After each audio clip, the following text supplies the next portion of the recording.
I am sitting here with Drew Brees, a man who has thrown dozens, if not hundreds of yards in the NFL. Just hundreds of yards total. It's an impressive feat, Drew. Really, hundreds of yards. How you doing today? How's life? It's good. Life's good? Great, yeah. What are you up to this week? Doing a lot of things this week. I have the opportunity today to be with one of my great corporate partners, Campbell's Chunky Soup. I actually brought you a couple samples if you'd like. I've been a little bit under the weather. Yeah? So soup. It's Listen, such a great option. Absolutely. I love a we good got soup. warm chili mac that you're eating there.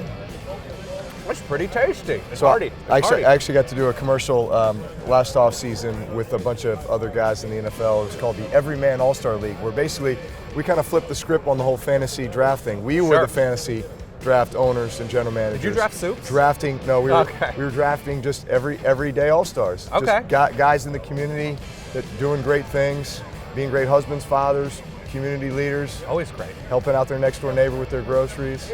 So we had a good time doing that. If you were to draft a soup, what would your number one overall pick? If you were to draft a type of soup? That's easy. I'm a New Orleans guy, so Get some gumbo? I'm going with the gumbo. Love it. Yep. So good. Campbell's Chunky Gumbo That's a great answer. off the charts. Yes. All right, so you obviously have been in the league for a number of years. You've played against defenses either that are the New England and Atlanta defenses or similar to the Atlanta and New England defenses. Atlanta's very deliberate with what they do. It doesn't make it easy to execute against, but they're very deliberate in that they show a lot of similar things, and they're so disciplined and difficult to play.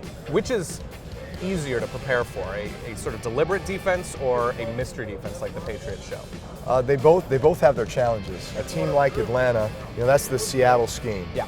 What makes that so good is when you've got corners that are able to, match up and lock down, and then you've got a pass rush that can get after the quarterback, which Atlanta has done a really good job of that, especially here over the last 8 games. They've just continued to get better and better in that regard.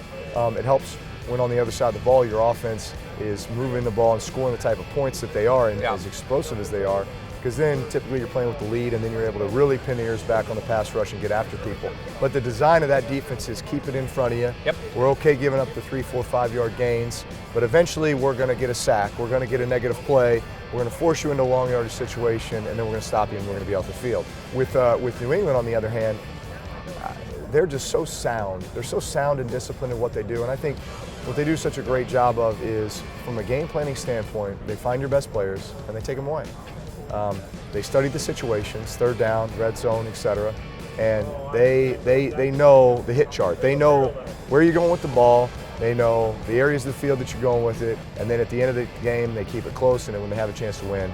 Something that's always interesting to me, especially with the draft coming up in a little bit, is quarterback evaluation seems to be a lot harder than it used to be, or at least offers more challenges than it may have used to be with different sort of systems in college. Why do you think maybe that is? Why do you think the sort of evolution of quarterback has sort of accelerated so much and makes it more difficult to sort of gauge?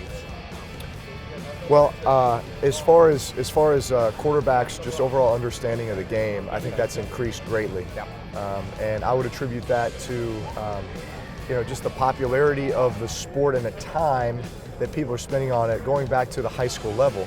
You've got all these 7-on-7 camps now and academies that kids are just playing football now, year round. By the time they get to college, there's so much kind of flip-flopping of coaches and systems from college to pro. Makes sense. So they're in college and they're running an offense that maybe half the teams in the NFL run. It's the West Coast offense, or it's a defensive scheme that fits certain teams in the NFL. Terminology and terminology and everything, and just concepts. So when you have that type of carryover, now you get to the NFL, and it's not like it's a whole new scheme or a whole new, yes, the speed of the game has changed, yes, certain elements, but maybe the concepts and the coverages that you're seeing and the pressure packages and everything, it could be very similar. So speaking of evolution, of course, Matt Ryan is somebody you've played against on the other side of the field a number of times. Yeah. What is it about his evolution that has gotten him to this point of playing MVP caliber football?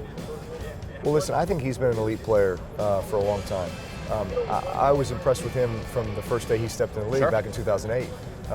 When we've had our battles with those guys, that's been, I feel like every time we play those guys, we know what type of game it's going to be. No matter what the record is, no matter where you're playing or when you're playing, it's going to be a one-possession game. It's going to come down to the final drive, and somebody's going to have to find a way to win. Sure.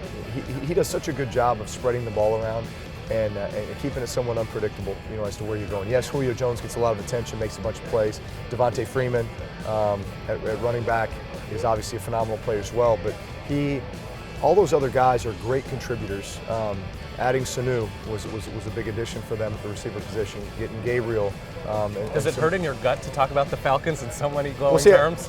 I know all these guys because you watch a bunch of the film. Just because you're in the division and so you're playing the same opponents. But no, listen, I respect what they've been able to accomplish. I mean, I respect good football. Fair. And guys that do it the right way, I think he does it the right way. Fair enough. Drew Brees, thank you very much for your time. Thanks. Good luck with Chunky. We're both Chunky boys. It's great.